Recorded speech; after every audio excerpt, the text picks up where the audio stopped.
Hey everybody, good morning. Time for the morning news on Monday. Oh my word, July 27th. What have we got? Two Winston-Salem restaurants get new chefs. One's from Nashville, one's from Greece. Well, welcome to here, y'all. The NASCAR Clash thing, to kick off the season, it's not returning to Bowman Gray. Okay, and now word is leaked that Charlotte's bidding to try to get the Super Bowl in the Queen City. That would be cool, wouldn't it? That would be. All right. The Artomat vending machines, you've seen them in Winston-Salem and probably other places as well. It's been 30 years. Those, if you don't know, they took old cigarette vending machines and artists create little pieces of artwork and they reconfigured these vending machines and now you can put your money in and you get a little piece of custom artwork. It's really cool, and they're called Artomatics. Anyway, they're around town and all that. What else we got? It's been 19 years since Skip Prosser passed away at Wake Forest. Bring a tomato pie to a Winston-Salem pub, and you could win a prize. That just, okay. Whatever. We got that, and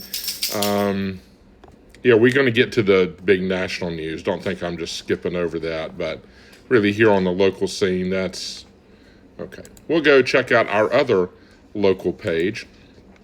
Let's close that. Yes, heat returns to North Carolina. We've also got a severe storm threat on Tuesday. Thomasville man dies after a crash in Wilkes County. Investigation underway after a person found with injuries in Greensboro on Bessemer Street. Agriculture officials of the Old North State are asking folks to help slow the spread of the invasive spotted lanternfly. I don't know what that is, but it sounds serious. So if you can help, then help. We're on to phase 2 of the Hurricane Helene recovery in the Biltmore Village community. Again, it wasn't just in 3 months we're going to be back and all is well. And the thing that you can do is continue to travel to the western half of North Carolina. Go shop, go have dinner, go explore, have adventure, stay the weekend. That's one of the easiest and best things that you can do because money helps, right? And get the economy going again. All right. Of course, the shooting in Seattle at the food festival, I believe it's 4 injured, including a 2-year-old child, and 3 dead, 1 person in custody. Authorities continuing to look for another. It was the 3rd day of a food festival. I think Bite of Seattle, maybe is what it's called, brings more than 350,000 people to the Seattle area every year. The Berlin Pride Festival and all that, and there was a guy who, I don't remember if he drove into a crowd, if he started shooting in the crowd, but police tracked him down and they killed him in a confrontation. So the suspect in the Berlin Pride attack is no longer among the living. And locally, and not just locally, but internationally, it's the International Black Theater Festival officially kicks off today. I think I mentioned it a few days ago, but today is the day. It's the big one. This is the big kickoff tonight.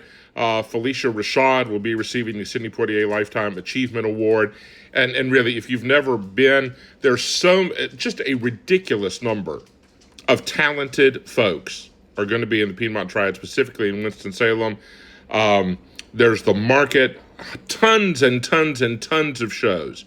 So wear your purple, be Marvtastic in every way. And it is one of the theater gatherings in the world. And it is right in Winston-Salem this week. Okay, and on to the national page.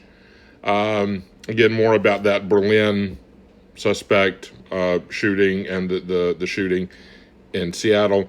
Wildfires are getting pretty serious. Okay.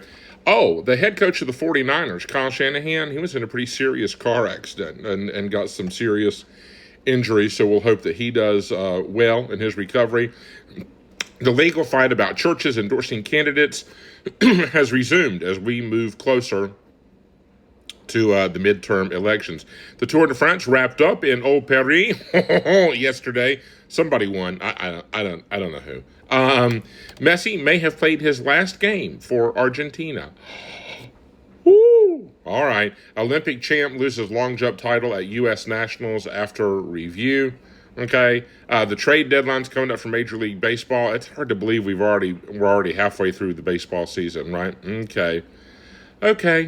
I guess that'll Should that do it? I reckon. Okay, plenty to talk about on a Monday morning or in the break room at work or at your breakfast table with the kiddos or the grandkiddos this morning. Thanks for watching. Thanks for listening.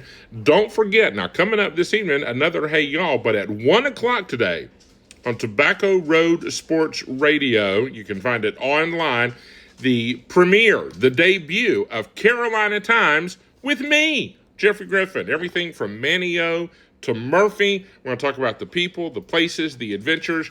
Today, to kick off the big show, if you've always wondered, even been mildly curious, what is Jeffrey's story? I'm going to share that story, me, so you know a little bit more about me. That's how we'll start Carolina Times. And then we've got what happened, the big review of the big news stories and what happened over the weekend and that kind of stuff. And then we open the first show with Booked. It'll be our weekly feature with an author, a publisher, an illustrator. And so looking forward to that as well. That's on Tobacco Road Sports at 1 p.m. today. And then it will air on Wednesday and Friday as well. New episodes, not rewinds, not replays. Every Monday, Wednesday, and Friday at 1 o'clock. Tobacco Road Sports, Carolina Times with moi, Jeffrey Griffin, and I hope you will tune in for that as well. Otherwise, have a spectacular Monday, and see y'all later. Bye.